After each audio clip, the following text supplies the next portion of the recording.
အားလုံးပဲမင်္ဂလာပါရှင်တက်ခေတ်သတင်းစုံမီဒီယာမှကြိုဆိုလိုက်ပါတယ်။ယနေ့2025ခုနှစ်မတ်လ18ရက်နေ့ညနေခင်းသတင်းများကိုတင်ဆက်ပေးသွားမှာပဲဖြစ်ပါတယ်ရှင်။ယနေ့တင်ဆက်ပေးမယ့်သတင်းအကြောင်းအရာလေးကတော့မော်လမြိုင်ကျွန်းမြို့နယ်အတွင်းရှိစာစစ်ဌာန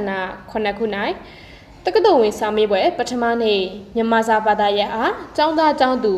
1419ဦးဝင်ရောက်ဖြည့်ဆို့ခဲ့ဆိုတဲ့သတင်းပဲဖြစ်ပါတယ်ရှင်။2024-2025 ပညာသင်နှစ်တက္ကသိုလ်ဝင်စာမေးပွဲကိုမြန်မာနိုင်ငံတော်ဝင်တွင်မတ်လ18ရက်နနက်9:00 နာရီမှစ၍စတင်ဖြည့်ဆို့လျက်ရှိရာ ARN ဒေသကြီးမော်လမြိုင်ကျွန်းမြို့နယ်အတွင်းရှိစာစစ်ဌာန9ခု၌တက္ကသိုလ်ဝင်စာမေးပွဲပထမနေ့မြန်မာစာဘာသာရပ်ကိုကျောင်းသားကျောင်းသူ1419ဦးတို့မှအေဂျင့်စွာဖြင့်ဝေရောက်ဖြည့်ဆို့လျက်ရှိပါတယ်ရှင်။အဆိုပါစာမေးပွဲဖြည့်ဆို့ရာတွင်အထက်တစ်စာစစ်ဌာနတွင်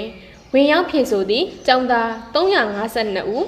ကျောင်းသူ429ဦးစုစုပေါင်း981ဦးအထက်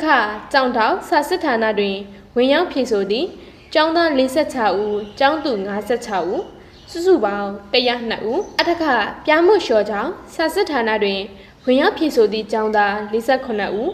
ကျောင်းသူ46ဦးစုစုပေါင်း94ဦး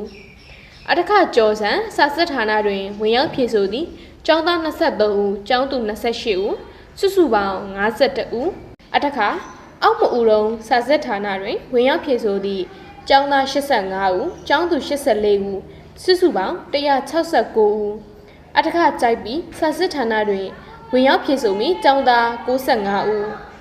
ကျောင်းသူ62ဦးစုစုပေါင်း189ဦးနှင့်အထက်လှိုင်ပုံစာစစ်ဌာနတွင်ဝင်ရောက်ဖြည့်ဆို့မိကျောင်းသား22ဦးကျောင်းသူ15ဦးစုစုပေါင်း36ဦးမော်လမြိုင်ကျွန်းမြို့နယ်အတွင်းရှိစာစစ်ဌာန9ခုတွင်ကျောင်းသား669ဦးနှင့်ကျောင်းသူ950ဦးစုစုပေါင်းဖြည့်ဆို့သူ1419ဦးရှိပြီးဘာသာရပ်အလိုက်ဖြည့်ဆို့မှုမှာစရင်းရှိ1488ဦးရှိတော်လဲ59ဦးပြက်ကွက်သည့်အတွက်ဖြည့်ဆို့မှုရာခိုင်နှုန်း96.31ရှိကြောင်းမြို့နယ်ပညာရေးမှုရုံးမှသိရပါတယ်ရှင်။ထို့သောတက္ကသိုလ်ဝင်စာမေးပွဲဝင်ရောက်ဖြည့်ဆို့ကြမည်ကျောင်းသားကျောင်းသူများစိတ်အေးချမ်းသာစွာဖြင့်ဝင်ရောက်ဖြည့်ဆို့နိုင်ရင်အတွက်မြို့နယ်စီမံအုပ်ချုပ်ရေးအဖွဲ့ဥက္ကဋ္ဌဦးခင်မောင်ဦးဆောင်၍မြို့နယ်အစဉ်ဌာနဆိုင်ရာများမှတာဝန်ရှိသူများကျန်းမာရေးဌာနမှဝန်ထမ်းများမိသက်တပ်ဖွဲ့ဝင်များမြန်မာနိုင်ငံရဲတပ်ဖွဲ့ဝင်များနှင့်ရက်ကကျွေးရအုပ်ချုပ်ရေးအဖွဲ့များကကျောင်းပတ်ဝန်းကျင်လုံခြုံရေးမိဘေးလုံခြုံရေးစုညံသံများမဖြစ်ပေါ်စေရေးGNရဲ့ကင်းရှင်းရေးတို့အတွက်တာဝန်များခြားထားဆောင်ရွက်လျက်ရှိပြီးကျောင်းသားကျောင်းသူများစိတ်အေးချမ်းသာစွာဖြည့်ဆို့နိုင်ရင်ပူးပေါင်းဆောင်ရွက်လျက်ရှိကြောင်းသိရပါတယ်ရှင်။ဒီသတင်းကိုရဲကူမောင်ပြန်ဆက်မှ